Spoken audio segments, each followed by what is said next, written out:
Olá, tudo bem? Eu sou o Carlos Sambrana, redator-chefe da revista Isto É Dinheiro, e hoje estou ao lado do Germano Oliveira, editor de política da Isto É, recebendo o governador do Mato Grosso, Pedro Taques. Governador, é um prazer recebê-lo, muito obrigado pela presença. O prazer é todo meu, muito obrigado pela oportunidade. Quero cumprimentar vocês e seu telespectador pelo mundo. Governador, começo perguntando para o senhor o seguinte: o senhor recebeu o dinheiro de Caixa 2 do Grupo JBS, como tem sido acusado? Muito obrigado por essa importante pergunta. A delação ou colaboração premiada é o melhor instrumento para você acabar com a corrupção. Aliás, eu defendo a delação ou colaboração premiada. Quero cumprimentar os procuradores, juízes, policiais da Lava Jato. Isso é muito importante para que possamos passar o Brasil a limpo. A sociedade exige isso. No entanto, a delação não pode servir de instrumento de vingança de adversários políticos. Eu nunca recebi dinheiro de Caixa 2 da JBS ou de quem quer que seja. E o ex-governador de Mato Grosso, que é meu adversário, meu inimigo, na sua delação, ele disse que ouviu dizer que eu teria recebido a Caixa 2 da JBS. Este cidadão, né, que roubou do estado de Mato Grosso quase R$1 bilhão, até o tapete do palácio foi levado, desapareceu, agora faz um acordo, vai pagar R$76 milhões, uma fazenda no meio do mato, um avião velho, vai ficar na sua cobertura, né, e joga para cima de todos. O cidadão mato-grossense me conhece e conhece esse que está fazendo esse tipo de insinuações. Superado esse problema de Caixa 2 lá, que o senhor já está dizendo que não tem nada, o senhor se dispõe agora a ser candidato à reeleição lá no seu estado? Sim, a eleição é ano que vem. Eu quero ser um candidato a ser um bom governador para o estado de Mato Grosso, para a nossa população. E é sempre bom dizer que desde o Senado, durante 4 anos, eu combati esta organização criminosa que se adonou do estado de Mato Grosso. Como governador, eu determinei a auditoria em todos os contratos e nos incentivos fiscais. Daí a razão por parte desta camarilha, eu não ser bem visto. O senhor também herdou muitos problemas dessa administração anterior, um VLT que está inacabado, obras inacabadas no estado? Sim, nós temos o VLT em Mato Grosso, uma obra de R$1 bilhão 470 milhões, em que esta organização criminosa que tomou conta do estado já gastou ou gastaram naquele momento R$1 bilhão e 66 milhões, e segundo a própria delação, também roubaram o dinheiro do cidadão aí. É uma obra que nós precisamos terminar, é uma obra que a obra parada dá prejuízo ao cidadão. Eu quero, se me permitem, falar que Mato Grosso é um estado que ajuda muito o Brasil. Agora o Brasil precisa conhecer mais Mato Grosso. Agora, como fazer isso diante dessas delações que aparecem a políticos pegando dinheiro, derrubando dinheiro? Eu quero dizer à sociedade brasileira que o estado de Mato Grosso é um estado de pessoas sérias, decentes, que trabalham, que produzem muito para o Brasil. Por exemplo, Mato Grosso produz 88% do diamante do Brasil, 70% do milho pipoca do Brasil, 67% do algodão do Brasil, 65% do girassol do Brasil, 39% do milho, 32% da soja do Brasil, 14% do pescado da água doce, e temos o maior rebanho bovino do Brasil, 30 milhões de cabeças. Contribuímos muito para o superávit da balança comercial. O nosso estado não pode ser julgado por aqueles que cometem crimes. Mas falando em pecuária, o seu estado sofreu muito com a crise da JBS. Parece que são mais de 20 frigoríficos fechados por causa da crise do JBS. Exato. Nós temos 42 frigoríficos no estado, destes 20 estão fechados, mas estão fechados há 2, 3, 4 anos.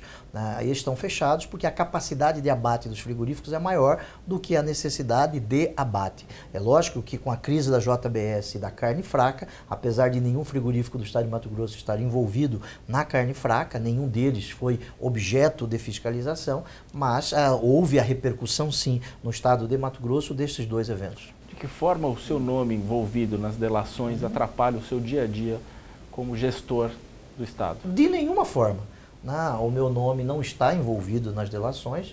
Eu fui citado pelo ex-governador Simal Barbosa, dizendo que ele ouviu dizer isso, mas todos sabem que eu sou inimigo político dele, inimigo político que eu me orgulho. Mas o senhor tem que gastar tempo explicando isso para muita gente, governador? Mas faz parte do jogo político, o político tem a sua intimidade relativizada, Quando eu decidi sair do Ministério Público, sem me aposentar, sem me licenciar, me exonerei do Ministério Público, deixei um cargo vitalício, eu sabia que pedras existiriam. De pedrada de louco e coice de mula, ninguém está livre. Agora, falando em economia, governador, o senhor governa um estado, como o senhor disse, pujante, com muitos negócios no agronegócio. Eu gostaria de saber qual é a situação hoje do estado, questão do déficit fiscal, qual é a saúde financeira do estado de Mato Grosso? Okay. Mato Grosso, ele tem problemas de fluxo de caixa. Isso em razão da incompetência da administração passada, em razão dos roubos da administração passada. Nós vendemos dívidas do Estado para instituições financeiras internacionais a juros exorbitantes. Mato Grosso não renegociou corretamente a sua dívida com a União. Agora, nós estamos saneando o Estado, arrumando a casa para que Mato Grosso possa entrar em um outro momento histórico. Nós estamos conseguindo diferentemente em muitos estados da federação, pagar o salário do servidor. Nós passamos do dia 30 para o dia 10, estamos honrando o salário do servidor, dos pensionistas e aposentados. Temos dívida com os poderes, mas estamos conseguindo fazer um termo de ajustamento de conduta com os poderes para que possa sobrar dinheiro, para que o Estado possa ter o seu custeio da máquina e fazer investimentos. Esses investimentos são feitos notadamente com operações de crédito junto à União Federal. Um exemplo disso, a administração passada, em 5 anos, fez 890 quilômetros de estradas. Nós, em 2 anos e 7 meses, fizemos 1.800 quilômetros de estradas. Este ano de 2017, nós já inauguramos 16 escolas, uma escola a cada 14 dias.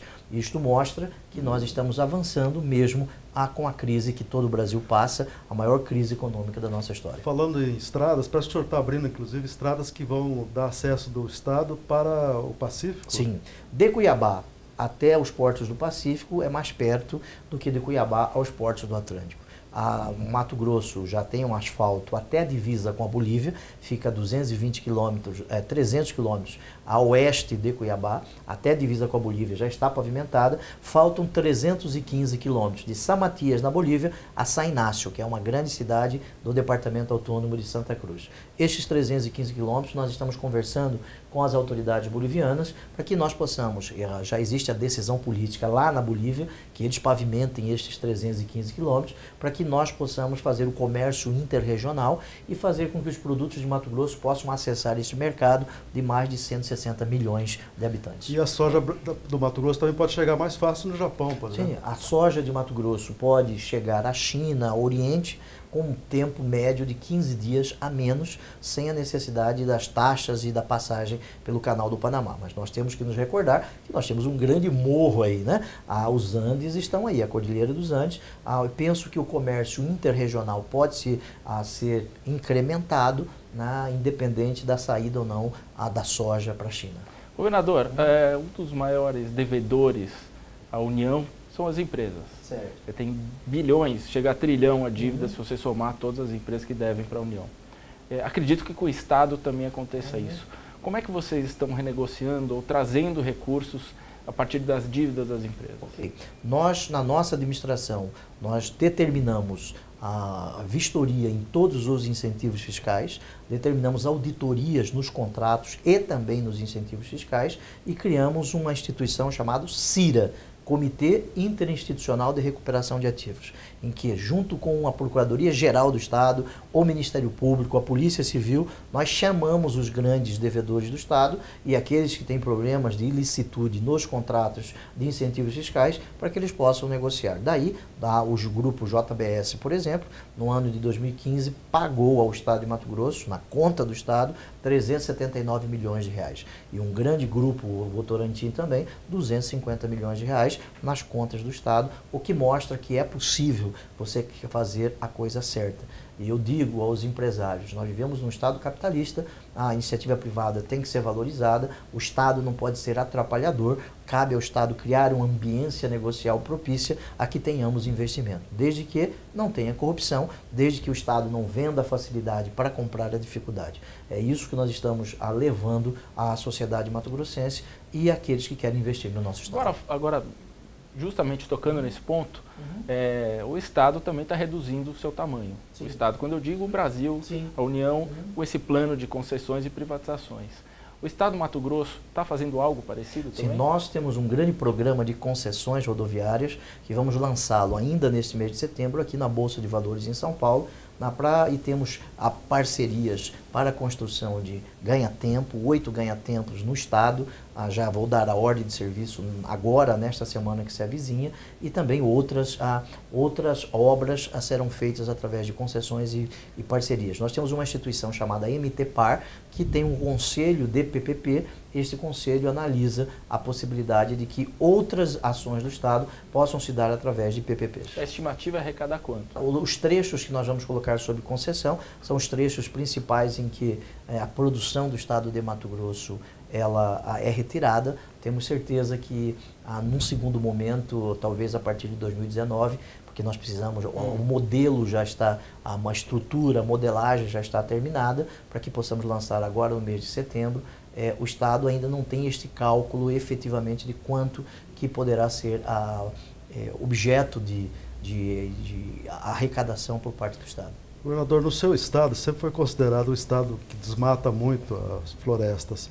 É possível acabar com isso? Sim, Mato Grosso de 2004 a 2014, Mato Grosso diminuiu o desmatamento, segundo os órgãos federais, em 89%. Isso significou em 10 anos 1,9 gigatoneladas de redução de emissão. Isso graças à sociedade mato-grossense, ao Estado, aos produtores, às organizações não governamentais, a 89%. Portanto, Mato Grosso já saiu desse momento histórico. Este ano, nos últimos 12 meses, nós ainda reduzimos mais o desmatamento em 19%, tanto que já estamos sendo reconhecidos internacionalmente através de instituições da Alemanha, da Noruega, como um Estado que tem responsabilidade ambiental. O senhor acredita que o agronegócio pode viver de uma forma saudável com o meio ambiente? Eu não tenho dúvida disso. Mato Grosso conserva 60% do seu território, e isso é o tamanho da Espanha, ou o tamanho da França, ou o tamanho da Califórnia. São 540 mil quilômetros quadrados preservados. Isso é intocável para a sociedade mato-grossense. Em 40% que nós produzimos, que o Estado produz, ainda existem 16 milhões de hectares de pastagem de baixa produtividade. Isso significa que nós podemos aumentar a nossa produção, dobrar a nossa produção, sem desmatar uma árvore. É o nosso interesse. Mas há uma fiscalização, governador? Sim, nós temos uma estratégia... Porque é muito grileiro também, né, nós temos uma estratégia estadual chamada PCI, que é produzir, conservar e incluir, junto com o setor produtivo, com organizações não governamentais, para que esse desafio seja atingido. Vamos ter o processo sucessório no PSDB agora em dezembro, e há uma grande polêmica se o candidato seria Alckmin ou Dória. Como é que um governador, como no seu caso do PSDB, como é que o senhor pensa nessa sucessão?